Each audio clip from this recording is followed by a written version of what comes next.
Hello, and welcome to the discussion about future of learning. My name is Padma, and I'll be your moderator for this virtual event. Joining us today will be Jasmeet Singh and his wonderful panel of leaders, followed by Sebastian Thrun, founder and chairman of Audacity. Few house rules for all of us. If you experience a technical difficulty anytime during this event, please do mention it in the Q&A box at the lower end of your screen, and we will do our best to assist you. Please note that you are part of a larger audience today, and all attendees will be in listen-only mode for the duration of this event. This conversation is being recorded, so you can give all your attention to the discussion. You have an opportunity to pose questions to the panel. Type in your questions at any time during the event in the Q&A box. Please also participate in the polls that will appear on your screen. We commence with the panel discussion led by Jasmeet, followed by the keynote address by Sebastian Thrun. With that, ladies and gentlemen, let's get started.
Thank you, Padma, for the wonderful kickoff. Hello, everyone. My name is Jasmeet Singh, and I lead manufacturing for Infosys. Hello again to all of you on a Friday morning, afternoon, evening, whichever part of the world you are in. I hope you and your families are doing well in these unprecedented times. Today, I have an illustrious panel and actually a celebrity speaker discussing a topic that is very close to my heart: the future of learning. This event is split into two parts, as Padma had said, starting with a panel discussion, which will be followed by a keynote address by Sebastian Thrun. As we gather virtually today, we see a world where work, workplace, and workforce are all being disrupted. In this environment, companies skilled at creating, acquiring, and transferring knowledge, and who modify their behavior to reflect new insights, are the ones that are going to be most resilient. These always learning organizations rely on data to find problems, dare to experiment, and learn from their own experiences and best practices of others. In view of the recent crisis, further driving this agenda has become crucial for survival. Without further ado, let me welcome my illustrious set of panelists to this discussion. My first panelist is Ray Wang, who is the principal analyst, founder, and chairman of Silicon Valley-based Constellation Research.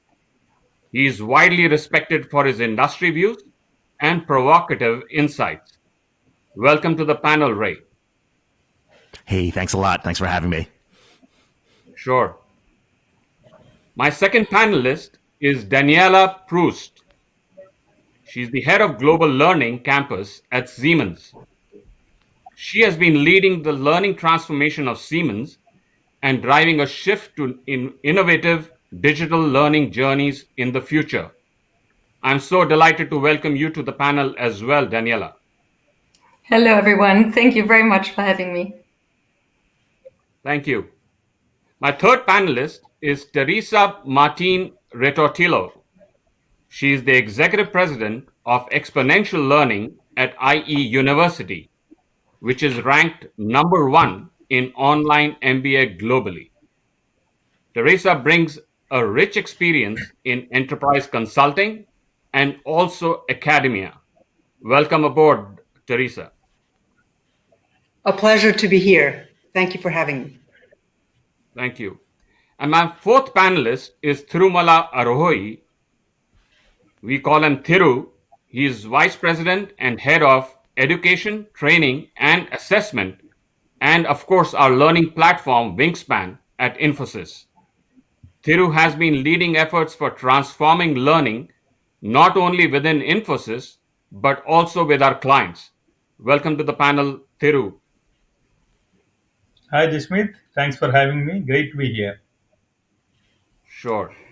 So, as you can see, we have a great panel out here. And so, let me start the discussion right away with my first panelist, Ray Wang. So, and just before I start, I just want to point out that there will be a polling question coming up on the screen. Appreciate if you can respond to the same. Ray, now you touch many clients across several organizations. How is learning evolving in large organizations? Could you highlight the key initiatives being taken to adapt to the current circumstances? You know, Jasmine, it's definitely a change in terms of how we're learning. And one of the things that's shifted is we've gone away from didactic, classroom, scheduled type of learning to a little much more fluidity, right? And that fluidity and the dynamic learning that's available is really based on demand. What are things that we need to go teach? What are things that people want to learn? How do we bring those marketplaces alive so people can be successful? And then also trying to figure out, you know, what is the career path? What are the skills that are required going forward? Now, one of the things that we're seeing a lot trending, and I don't think everybody's calling it this way, but there was something written sometime back by Harvard's, curriculum, one of the Harvard deans that were looking at, an entire lifetime of curriculum. And it was a 60-year-old curriculum that he was focused on, meaning that we're learning all the time. It's lifelong learning, and it's one of those things that isn't going to go away. And so it's about finding the skills that people are interested in that makes sense. A great example, for example, is product management. I started as a product manager. There were no rules. Like I have no idea, how we learn product management. But it turned out that, when I look back now, 20 years later, there were courses on product management. I wouldn't know where to begin, right? And so, so you never know what it is you're about to learn. And I think one of the most important things is, in some cases, it's also about learning how to learn that becomes important. Sure. No, thank you, Ray, for that. And again, going back to the enterprise side of it, I also want to ask you in terms of what, according to you, are the major gaps in the learning strategies of large enterprises, and how do you think that they can address those?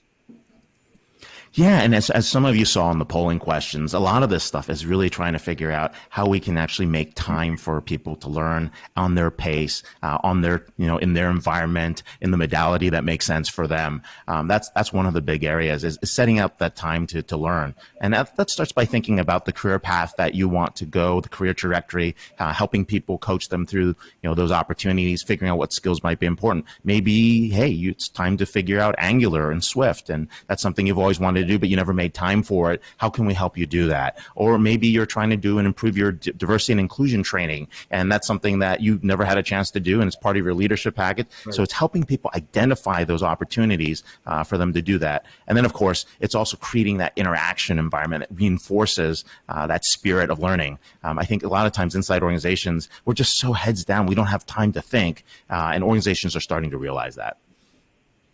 Sure. And while, thanks for the insights, Ray. And while, the polling question was on, I see the results also come in. It's being called out that the culture of lifelong learning is one of the challenges, that 34% of the responses were, voting for that. and the second highest was lack of time for learning. And I'll dive into that a little bit further with, I guess, my next speaker, who's Daniela, who obviously is from Siemens. So Daniela, and there will be another polling question that will come up soon. But before that, if you represent Siemens, obviously it's a very large organization. I would love to hear from you as well as the audience. What were the drivers for Siemens to embark on a comprehensive learning transformation? And what is your vision of the future of learning for Siemens? Yeah, thank you very much for that question.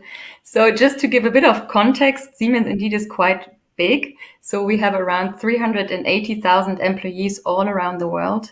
And our business is also very significantly. So we are a technology provider active in the fields of energy, but also healthcare, mobility, large infrastructure, if you will, and also industry. So what we have to cover as a learning function, therefore, is also pretty comprehensive and very broad, if you will. So Right. when we look at the digital transformation in general as a trend, of course, that is a trend that impacts our businesses significantly. And us as a technology provider, we would rather be taking part in shaping the digital transformation rather than be shaped by it. But what does that mean? That means we need to stay ahead of the curve. We need to know what's next. And therefore, we also need to always think through what are the relevant skills and competencies that we need in order to be able to adapt to the respective markets, and to come up with the solutions that then fit in the market environment and in the needs. So that was basically let's say, the situation that we were thinking about. How do we now have to adapt as a learning function to best cater for Siemens, that it's successful and future fit? And for me, it all comes down to accelerating time to competency. We were in the past very, let's say, disciplined and rigorous and with a lot of quality, thinking about what is the right content that we have to provide, how can we develop it, what is the best program. And it simply took too long to be able to then put it into a program and then to make it available, that then it can be booked half a year later. This does not work anymore in these times in digital transformation, right? So we were thinking through how can we basically increase reach, so reach more, ideally all employees. How can we increase speed, so reach our employees whenever it's needed with the latest relevant content to their topic or their role and environment. And also, how can we therefore scale up very quickly, flexibly, and adjust with the right content and bring it to our people? That was basically what was driving us.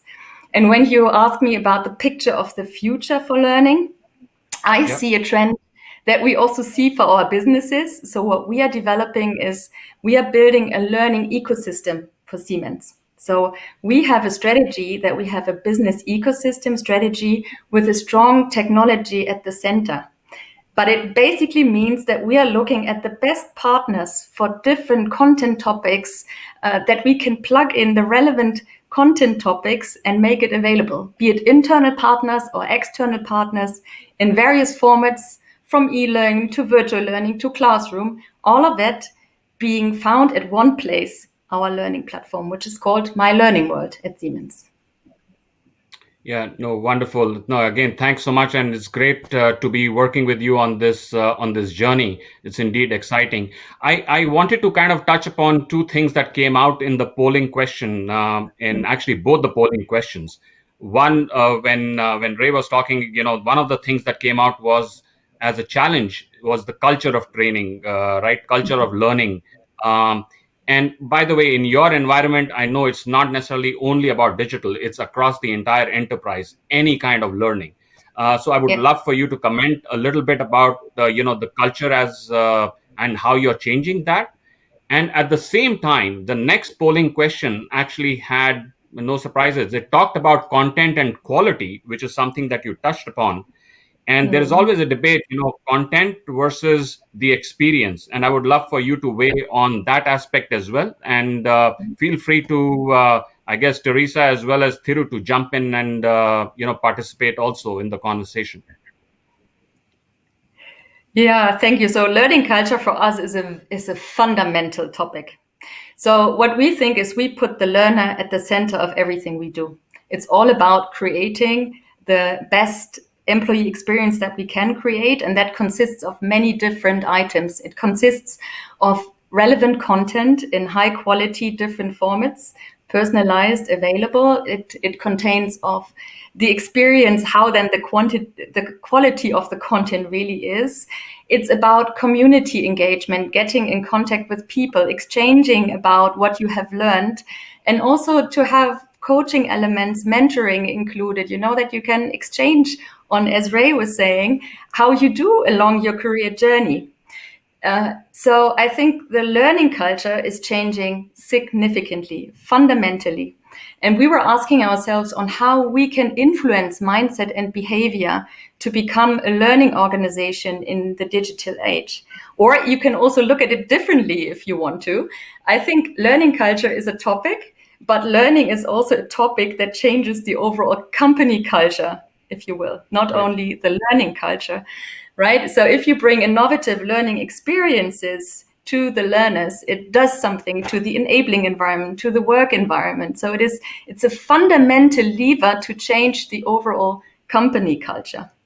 So what we did, we developed a comprehensive communication and experience campaign, which is called My Growth. It is focusing very much on the employee. It's very employee-centric. It's very friendly, more the inspiring type of communication. And we really try to take our people along.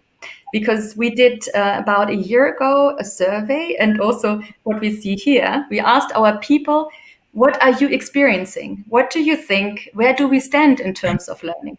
And the issue of time, fear, permission came up. We even heard comments like, I feel a bit boxed in, so I wouldn't even really know where I should start. I also feel that I have to ask once a year after my performance evaluation, what would be the right thing for me to learn? So what we want to do is we want to give the ownership more to our employees and empower them that they do not only have the right, they should be completely self-motivated to learn continuously and lifelong. It's in their interest, it's in the interest of the organization, because only if the person grows, also the team can grow, and therefore the organization can grow. That's my view. No, I No, think thanks. And Thiru, you just want to comment on that a little bit? if you can add on, I think I agree with what Daniela said. But there also one important thing that we need to look into is while content is important, quality is important, the pace at which the changes are happening, as Daniela was talking about, it is extremely important to create that ecosystem and the experience in such a way that you can easily kind of get in the right content, even if the content, according to me, this is my personal view, even if the content is not 100% to your liking, because no two people agree on what the content should be, right? There is no way you have everyone agree. But if you're making it experiential, if you're making it valuable, so that they know whatever they learn they can be applied immediately in a job, that actually enhances the entire experience. So what we have done at Infosys is we brought in great content from external partners.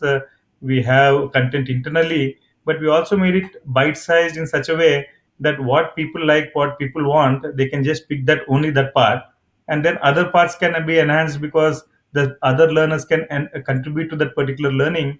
There's also this ecosystem of refreshing the content and other thing, but more making it experiential, hands-on. Daniela talked about personalized, which means don't give too much of information which is too much to consume, right? How do you make it meaningful and making it personalized for the learner to get what they want, and they can pull what they want. So that's how I look at it, Jasmine.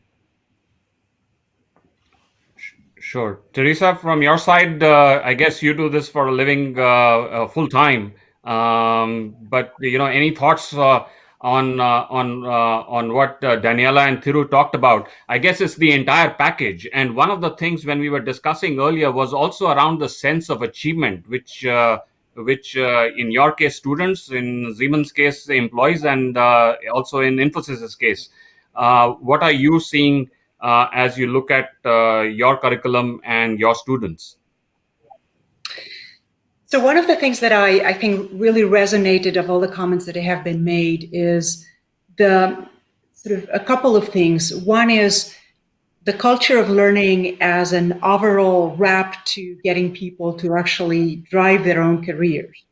That culture of learning actually involves thinking about learning beyond consuming content and beyond going to courses. And this is coming from an academic institution, so please trust me on that one. It is about putting learning in the flow of work. So that culture of learning starts with actually making sure that within everyday, the everyday work, there is a culture of asking questions, a culture of mentoring and teaching that is absolutely fundamental. But if I go back to the 2 points that were raised earlier around Sure. the concern of lack of time and the need for relevant content. In my mind, we've gone through a phase where we put a lot of content available to employees to the point that it can be really overwhelming. Without the context, without the relevance for my current project, for my career advancement, all of that content, frankly, becomes meaningless. So a very important aspect is how do we curate that content? How do we actually rely, as Daniela was talking about, and Tiru as well, on an ecosystem that can actually help the learners guide through a more effective roadmap where you consume the content that is really, truly relevant for the job at hand, the project at hand. So I guess a lot of the comments that are true in global companies, again, doesn't matter whether it's Asia-based or European-based, are very much what we at IE University try to deliver as well on both our MBA programs, but as well on the open programs for lifelong learners. It's that concept of relevance and really using the time effectively to take whatever you're learning back to work. That connection is fundamental. Right. No, thanks for that. I think it makes sense to kind of bring it all together. And in that sense, I mean, IE University actually calls out that it's for students who have, I guess, a lifelong learning objective, right? And the relevance at the kind of pace when you want it and to be able to apply it is going to be key. I also, wanted to ask you. I mean, you are rated number one in online MBA, and there will be a poll question that should be coming up just now. I guess everybody in today's time is basically operating online. How do you see yourself differentiating?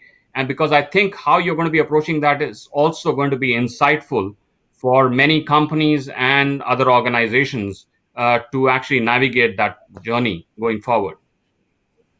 Jasmeet, thank you for the question, because as we were discussing prior to this starting, everyone is jumping online now out of necessity.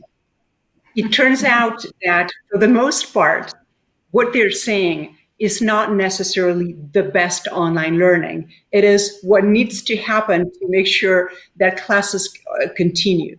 So for a real powerful online learning experience, there needs to be a different approach. And clearly, the how you design the learning journey matters. Clearly, the technology also matters.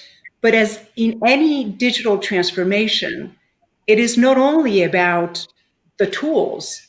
It is back to what we were talking about earlier, the culture, right? So it is about having faculty that is very comfortable, not only delivering and engaging with students online, but also in live sessions, but also engaging in forums, but also, so what surrounds the product and the experience is just as important. So how are we going to differentiate ourselves at IE? Well, we've been for 20 years trying different ways of blended education.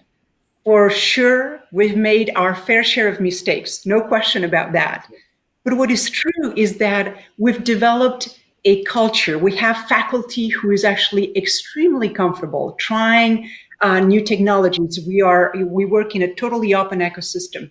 But not only faculty, we have a staff that is actually geared towards making those online experiences very unique, very powerful, very rich. And so all of that surrounding matters as well. And that is, I would argue, the investment of many years. And so we hope we can still continue our differentiation. And at IU University, we know that everyone is going to catch up very quick, but we're already thinking about what the next level is, and the concept of liquid learning, and something we are investing a lot of thought and energy behind these days.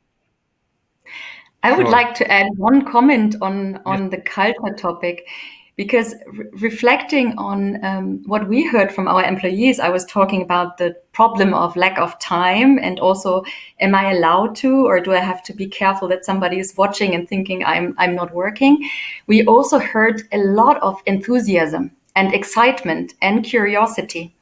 And I think it is very important to also, when you talk about culture, not talk about good or bad, but just to talk also about a journey that you can build on the natural curiosity of people.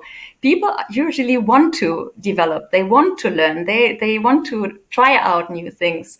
So it's really, how can you move those roadblocks away while you also use these other elements and try to build on that and inspire people and ignite a passion for lifelong learning?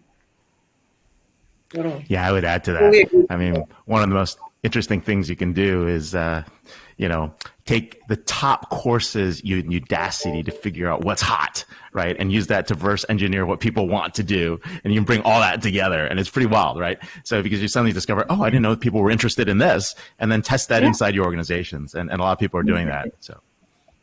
Right. Yeah. No, absolutely. And given the time that we are in, Teresa, I also want to ask you, in terms of, we are not in a post-COVID scenario as of yet, but obviously I would love for us to get a sense of what is resonating right now in terms of learning across your university, and that will kind of tee me up nicely for Thiru as well. Sure. So some of the skills that were relevant 3 months ago continue to be relevant today. So there's a shortage of skills in data. There's a shortage of skills in artificial intelligence, cybersecurity.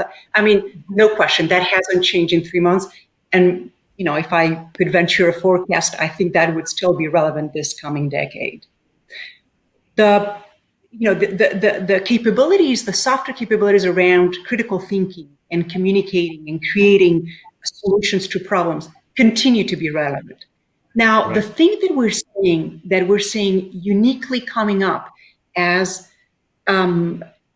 something very, very high demand is, how do we train managers and executives and to deal and operate in an environment of volatility, of ambiguity. And I'm not only talking about Corona. I'm talking about a person at Siemens or at Infosys, and tomorrow there's another reorganization, and whoever was your boss is no longer your boss, and whatever was your first priority no longer is your first priority, but your 10th.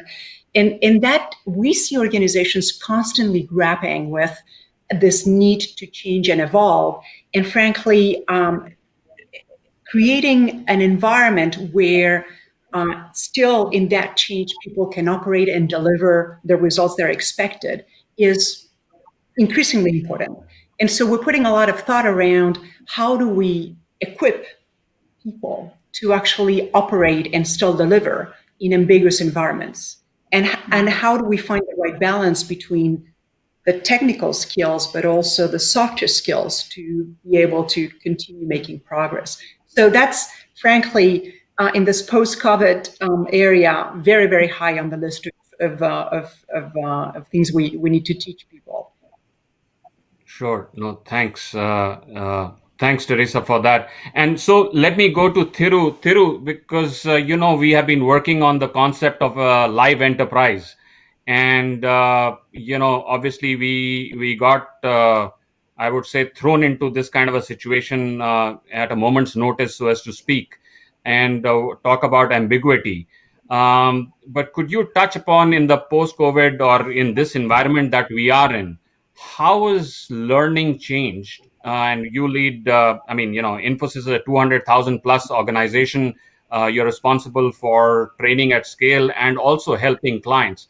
Could you share some insights in terms of how that transition has happened from a learning perspective for Infosys?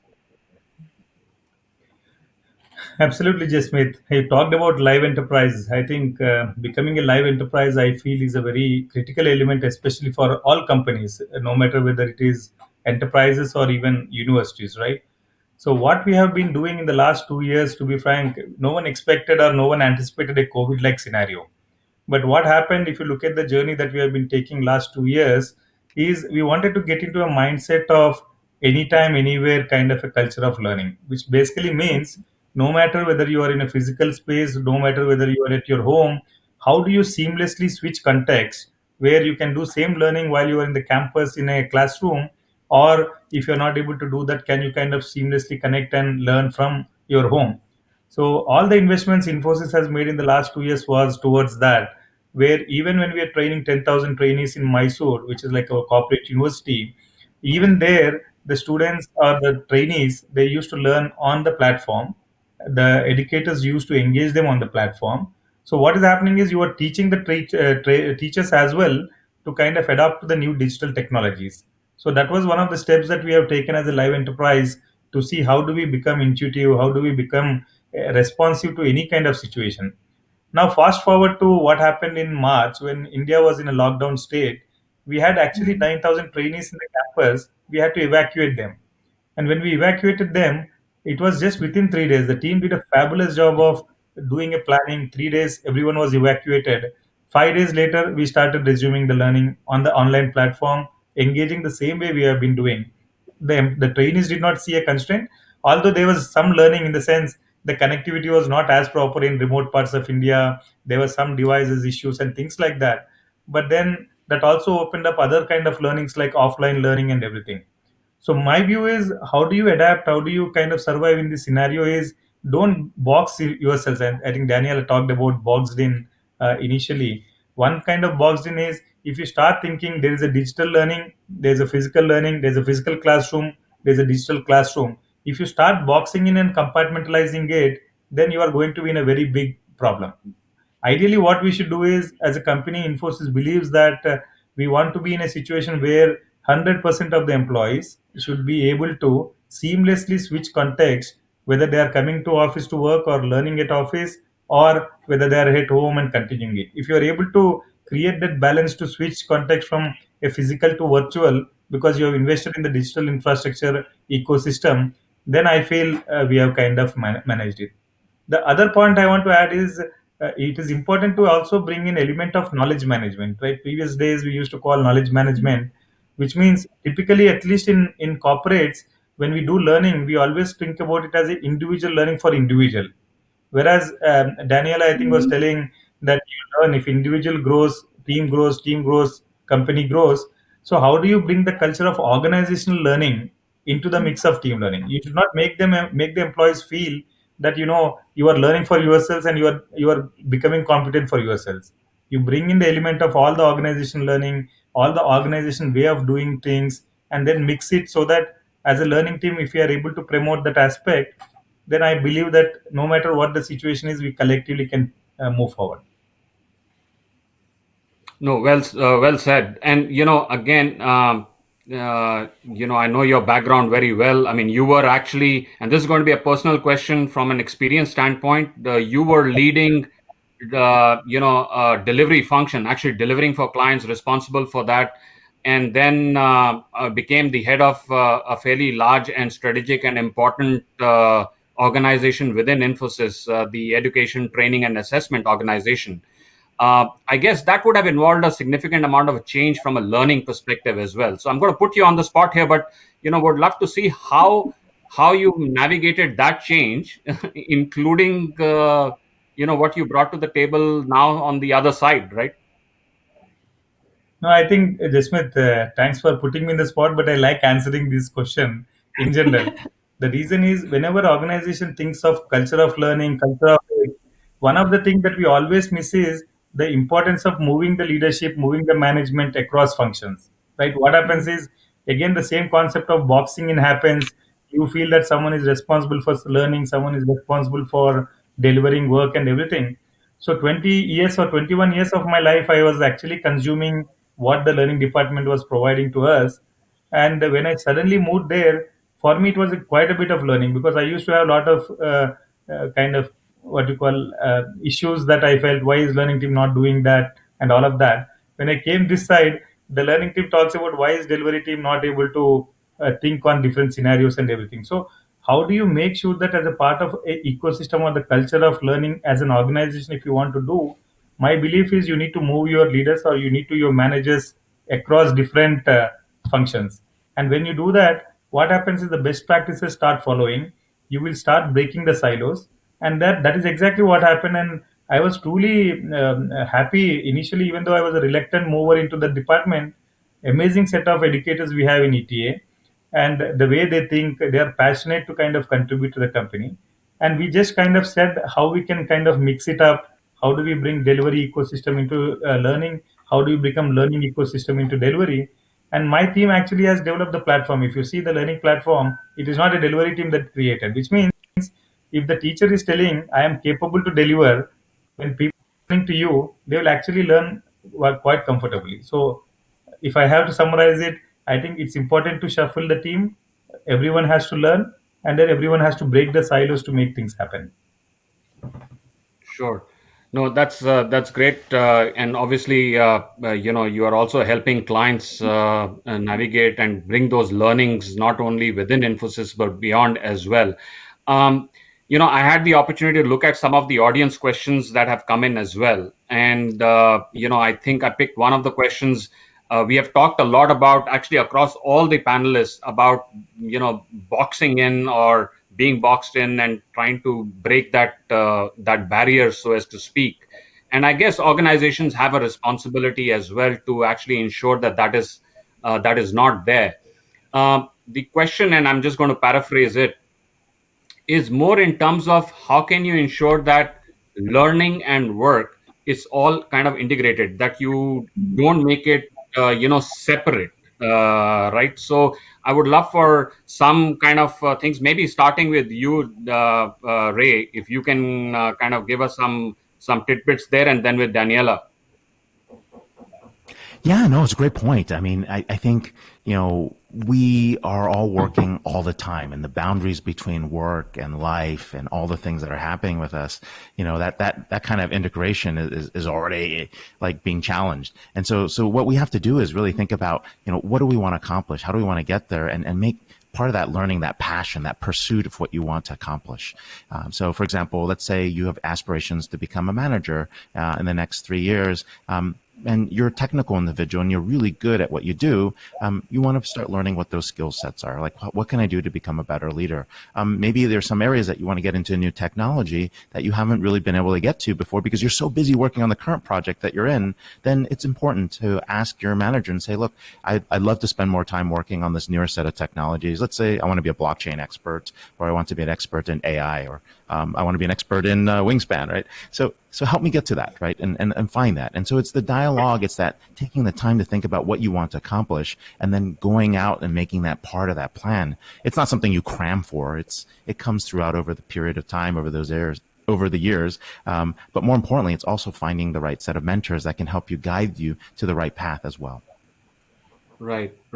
And Daniela, so in a sense, how do you integrate learning and work in Siemens, right? Particularly with the new vision that you have painted, that you so well articulated earlier.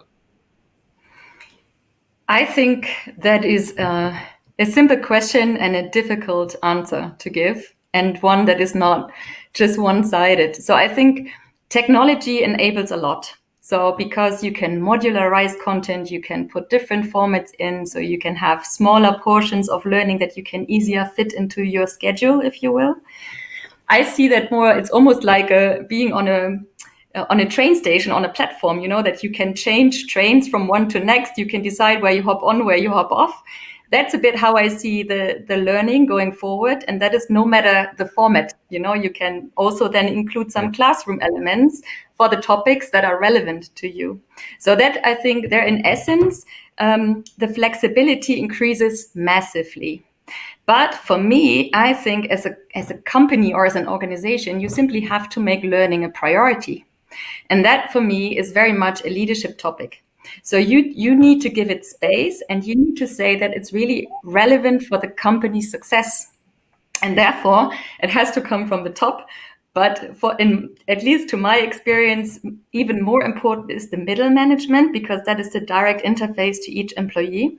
So that is what we are working on very, very intensely, to have an active dialogue with our leaders and managers, that they understand their important role in creating an enabling environment, that people then feel, yes, I have to make it a priority for myself, and I'm allowed. It's even valued.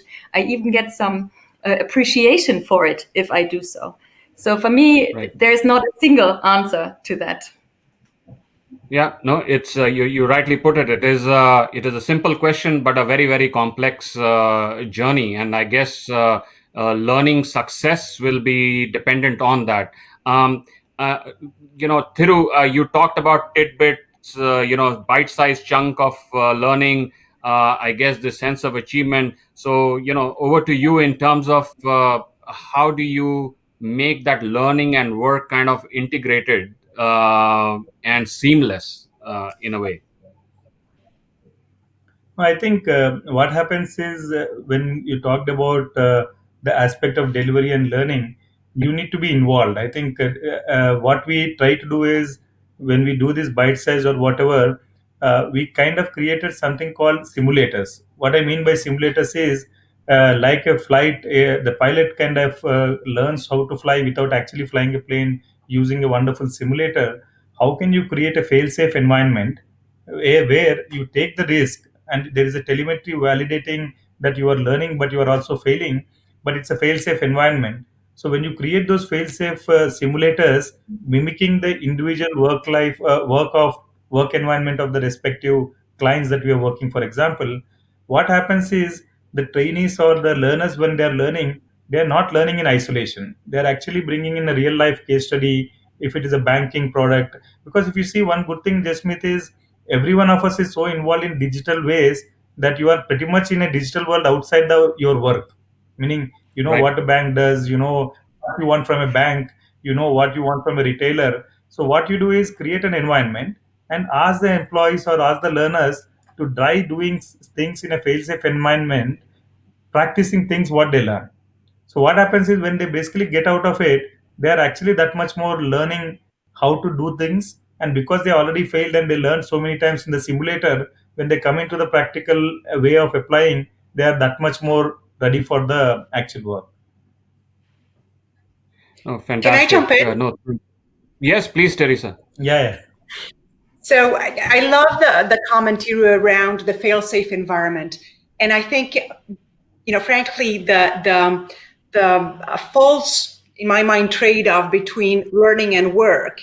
It actually reminds me back when I was, a young woman executive, and people used to ask me about work-life balance. So it's not like I work and I'm dead, and then I go out of work and then I start leaving. So they all go very tightly weaved together. So learning on the job and creating that fail-safe environment here that you were referring to is important from a leadership standpoint, and Daniela was on. But I do think there's a part of it, which Ray was talking about, of really volunteering on certain projects and certain initiatives because they're important to your learning. And you can call them a learning initiative and a learning project and get the language and the permission and the air coverage to make sure you can actually dedicate time to that. Likewise, the those of us who are actually in the education world, there is no learning without a real time and real life project, because you need to actually apply the learning on something that is contextual and relevant. Otherwise, it frankly doesn't make any point. So bringing in work to learning is equally important. Very true. Absolutely. Yep, very true. Thank you so much, all of you, for sharing your thoughts and insights. Thank you for the great question. I think it kind of started a debate. Please don't go as of yet, because we have the Sebastian's session as well.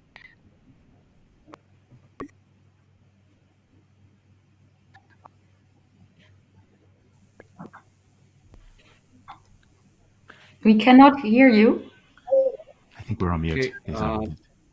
Oh, we lost signal. So. Can you hear me now? Yes. Yes. Okay, great. So let me just wrap this session up. Thank you so much for the panel. Please don't go away, because Sebastian's session is coming right away. And I want to again thank the panelists for their insights. I think there is a exciting journey ahead for all the employees and all of us in our learning world. Thank you. Padma, over to you for the next session, please. Thank you so much. I mean, we could have definitely kept going on, right from understanding how do you take the digital transformation bull by the horns to ensuring that we stoke natural curiosity of people and ensure that the liquid learning is definitely around to ignite the passion for lifelong learning. I'm sure we definitely want to continue to listen to the panel, but then again, we do have an extremely dynamic next segment that's waiting for us. Ladies and gentlemen, it is my privilege to introduce our keynote speaker, Sebastian Thrun, founder and chairman, Udacity. Sebastian Thrun is a scientist, educator, inventor, and entrepreneur. As the founder and chairman of Udacity, Sebastian's mission has been to democratize education by providing lifelong learning to millions of students worldwide. He is also the founder of Google X, where he led projects including the self-driving car, Google Glass, and more. Previously, he led the Stanford racing team, whose robo, Stanley, won the DARPA Grand Challenge. Sebastian has been named the fifth most creative person in business by Fast Company, among the 50 smartest people in tech by Fortune, and highlighted in 50 best inventions of 2010 by Time magazine. He's the first recipient of the inaugural Smithsonian American Ingenuity Award for Education, and is also featured in the recent film Lo and Behold, Reveries of the Connected World by award-winning writer and director Werner Herzog. May I invite Sebastian to talk to us about leadership in uncertain times. Thank you so much, Padma. Jasmeet, thank you for inviting me. As you know, I'm a long-term partner of Infosys, and I think the panel with Ray, Daniela, Teresa, and Tiro was very enlightening. These are obviously challenging times for all of us, and every crisis is also an opportunity.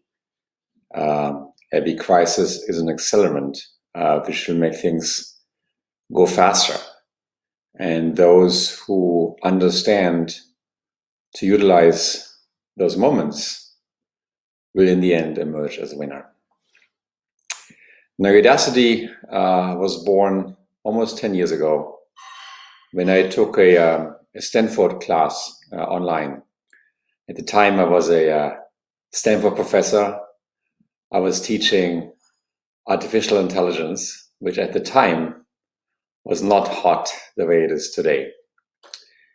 And my co-instructor and I decided to just put the class on the internet, which sounds archaic today. And we expected maybe 500 people to sign up. The next day we had 5,000.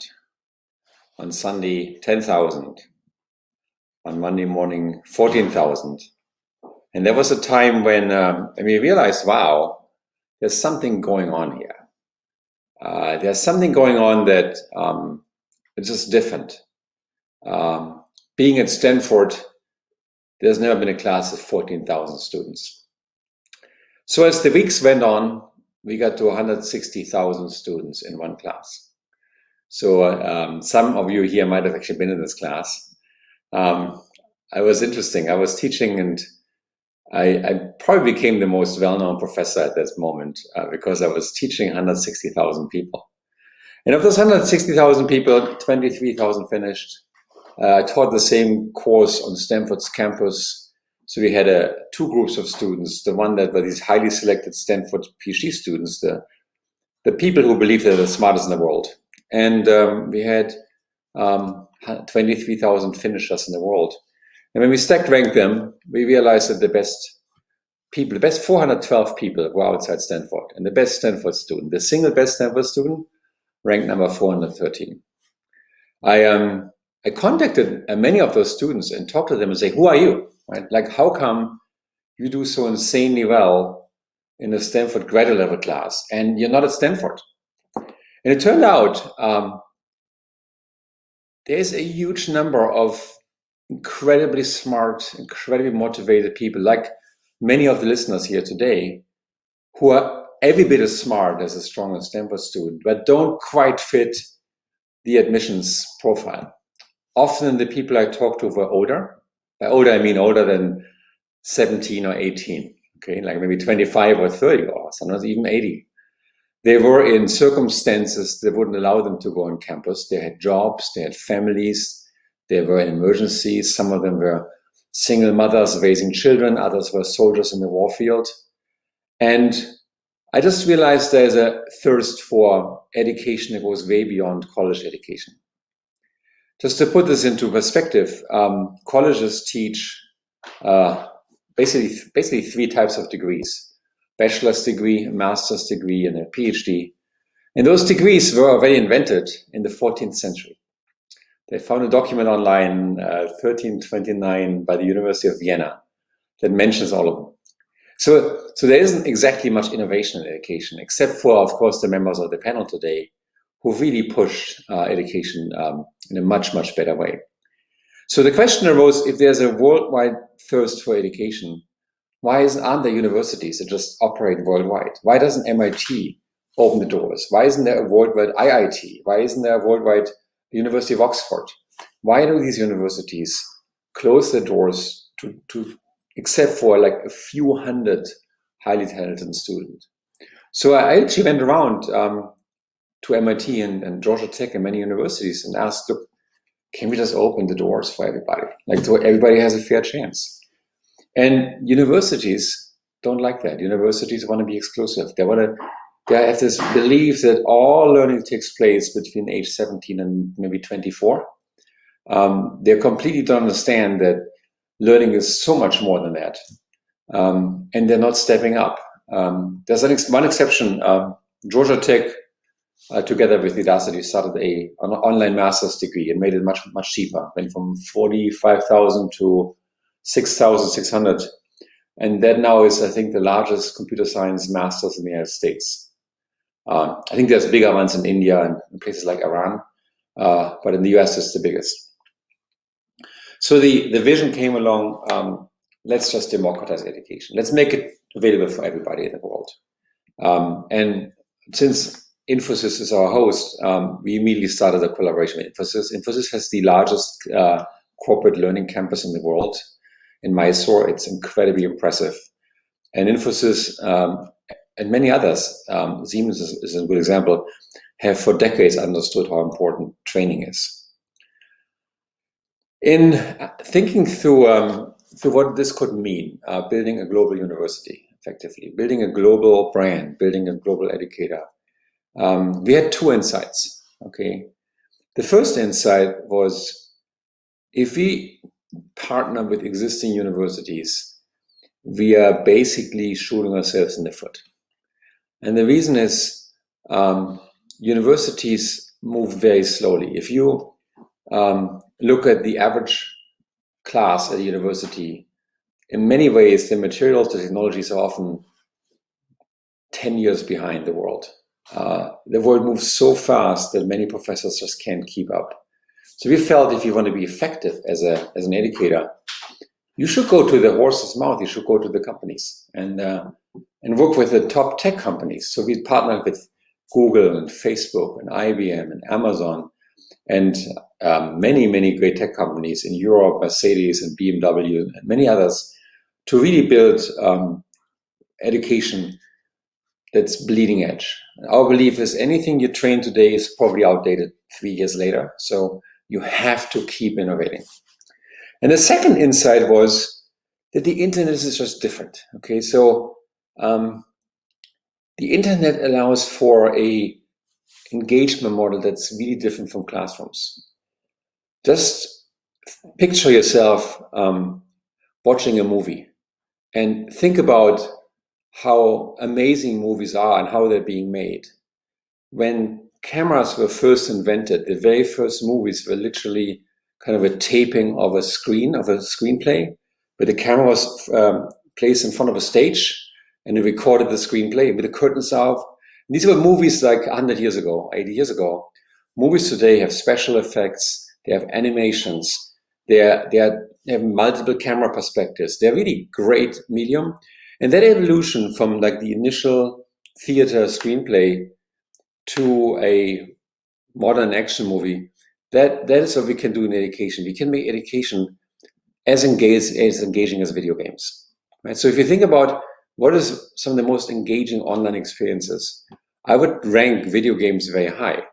And video games teach you something. They teach you something about a virtual world that someone invented. Often there is a riddle to solve. There's progress to be made. There's action. There's other actors you can interact with. And people who are addicted to video games, they live in these worlds and they learn that what they learn is not very relevant. They won't find a job on it, but they do learn. Can we make education as addictive as a video game, right? Can we really get to the point? And that is such a difference from recording a professor and making a 45-minute recording available. And these two insights, like first work with industry because they know what they need and make it fun and engaging. It's been the driving force behind Udacity. And I'd say we are probably at 10% there and 90% still to go. But I think we've become probably the market leader when it comes to artificial intelligence, data science, any cloud, anything to do with digital transformation, including digital management training and digital leadership training. We have, of course, now had tens of millions of enrolls, and we graduated. We built our own degree, so we invented this thing called nano-degree to call it like a degree, so people understand it's a credential that you can take with you for the rest of your life. And I would say I love this panel because all of us are enlightened and understand how important this is. Mainstream people are not yet fully engaged in lifelong learning. Mainstream, the world is still behind. The world still believes you got to get your college degree from a reputable college and that's it. And that is a false belief because, as we've all seen, the world is accelerating. The world is moving faster and faster, and people live longer and longer. So there's no future in which lifelong learning would not be really important for every person on this planet. And in doing so, I think there's many great companies we saw today in the panel and universities. There's many, many more. We have to find ways to make these learning things relevant, make them small, make them engaging, make it so that every evening, instead of watching a movie, you just want to learn something. And we have to make them so that they transform people's careers, that when they do this, they get better off. They have a big advantage in the world. Now, stepping back and reflecting on what just happened. And up to, say, January 2020, I was often invited to give talks, and I would talk about digital transformation, about the advent of artificial intelligence. And then we got COVID. And then we lost, in the States, 40 million jobs. 40 million jobs worldwide, many, many, many more. We put our economies into a screeching halt. we closed our borders. And just last 2 weeks on top of it, we saw grave moments of social injustice. We saw people brutally being murdered. And we saw the world standing up worldwide and responding to it and asking for social justice in a way I have not experienced it in my lifetime. This is a first for all of us on this video conference. You're all at home. It's never happened before. It's a first for the world. And I say everything is accelerating. This is maybe a very quick preview which what would happen to us if we let global warming slip by. Because why would global warming be any nicer to us than a global epidemic? I'm an eternal optimist. I always want to see the good in people, I want to see the good in the world. And despite the tragic moments happening to us today, I do experience there are some very positive things happening. Maybe the most positive thing I've seen in terms of technology is this really new advent of video conferencing. And it's actually kind of amazing that we can have now these meaningful global get-togethers on a moment's notice. Before COVID, I spent maybe half my time traveling and get on the plane and off the plane, would give a keynote like this one, but the entire travel time around this keynote would take 2 days out of my life. And as a result, I declined almost all invitations. And I'm sure everybody here on this call engaged in business travel, and some of them probably in way too much business travel. And now I find that I can see my friends or talk to my colleagues or other business partners on a moment's notice. And I can do this, I get up, have my coffee, click the video button, and then have a conversation, and then go and have another coffee at home. And there's something magical in there. There's something magical that will make interaction between companies go faster. So whatever it took you in the past, say half a year to get a contract done, now it's going to take you 3 weeks. Okay? So any business process that exists will be accelerated. Okay? So understand that's going to affect every organization in everything we do. Moving faster will make us more flexible. If you ask about what's the history of the world, moving faster has always been the source of innovation. It's been the source of innovation when the printed book was invented because it moved information faster around than printed books. It's been a source of innovation when we got the internet, where things moved faster. When we got Facebook. Twitter is an example of information moving insanely fast. Twitter was a key element in the Arab Spring, is a key element of the current White House in the United States. Video conferencing will largely replace a whole segment of business travel, and it will make us move faster. So if you were scared about the world moving too fast before COVID, well, I have bad news for you. Be extra scared, because we just saw a massive acceleration in the world, and we don't even know what this means. If you thrive on change and thrive on innovation, and you believe that in the end, because people are good, the world will be good, and by reducing friction of information and friction of interaction, we can make the world better, faster, then you're born for this crisis. You're here to benefit from it. So I challenge everybody here, think about of all the things that were slow in your life, okay, whatever they were, in your business life or private life, and think of them, they're now 10 times as fast, okay? What does it mean for you? And what are the opportunities? As we make the world more efficient and the world faster, there's always opportunities. It's never bad. It's always been good, because guess what? Obstacles, slowness, friction are things we pay for. We pay with our time and our money. So now we have a world that can move much, much faster. I want to just appeal to everybody. These are trying times, and I've lost a good friend to COVID-19. Another good friend almost died. I've had literally riots in several places in the Bay Area, which is for America something we haven't seen in decades. And I'm sure wherever you are, you've witnessed things that are unimaginable. But I want you to also keep a positive outlook. We are all in this together. This is maybe the first time the entire world is in a crisis together. We all suffering.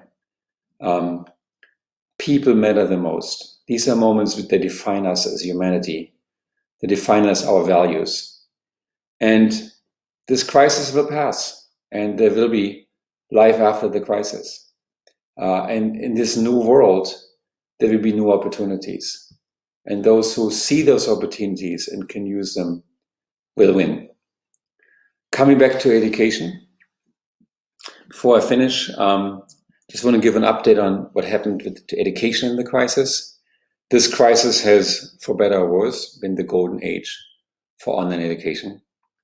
And for my company, Udacity in particular, we've seen the student engagement sign-up numbers go through the roof. To our surprise, we actually signed up a whole bunch of new companies that train their staff through us at a time where we believe, wow, our companies are scared. But there's strategic companies, actually a good number in Germany, like Bosch and others, who really felt this is the time to get our staff into online education. And the smart companies that we found, they have a very simple calculus. They say, look, our people are at home, they have more time at hand, right? So we got to give them something to do because they can't do their normal work at full efficiency. And yeah, the world's going to move faster. So topics like artificial intelligence, data science, cybersecurity, they'll be much more important after the crisis than they were before the crisis. And most companies realize that Wall Street or your stock exchange is not going to look at the financials for this quarter, next quarter, because they're so chaotic. So most companies are accelerating internally. I've met many CEOs who told me I had a 2-year roadmap and I decided to implement the entire 2-year roadmap in 1 quarter, right? Because now even CEOs can go wild. The entire metric to which companies are judged are off. If you just look at the S&P 500, it is so out of tune with what we see on Main Street. And that's because smart companies will be able to seize the moment and turn it into their advantage. So I believe this is the age of online learning. This is the age where the golden time where online learning becomes a first-class citizen, where lifelong learning becomes a first-class citizen, where skills training becomes a first-class citizen. And when next to the classical pillar of higher education, the colleges and universities, there will be a new pillar of higher education and lifelong education. And these are companies. Companies like Infosys and Siemens and so many others, and Airbus, who've for decades trained their own people. And companies like Udacity that assist other companies in training people. And universities that are online that do lifelong learning. There's so many of those universities now available, right? So we saw IE University as one example of doing really great global work. I think these kind of entities that used to be in the shadow of the MITs and Stanfords will now have their great defining moment. With that, I thank you for your attention worldwide. It's been really a privilege to be invited, to be honest. Thank you for doing this. I hope you can take a little bit of optimism back into your day and a smile, okay?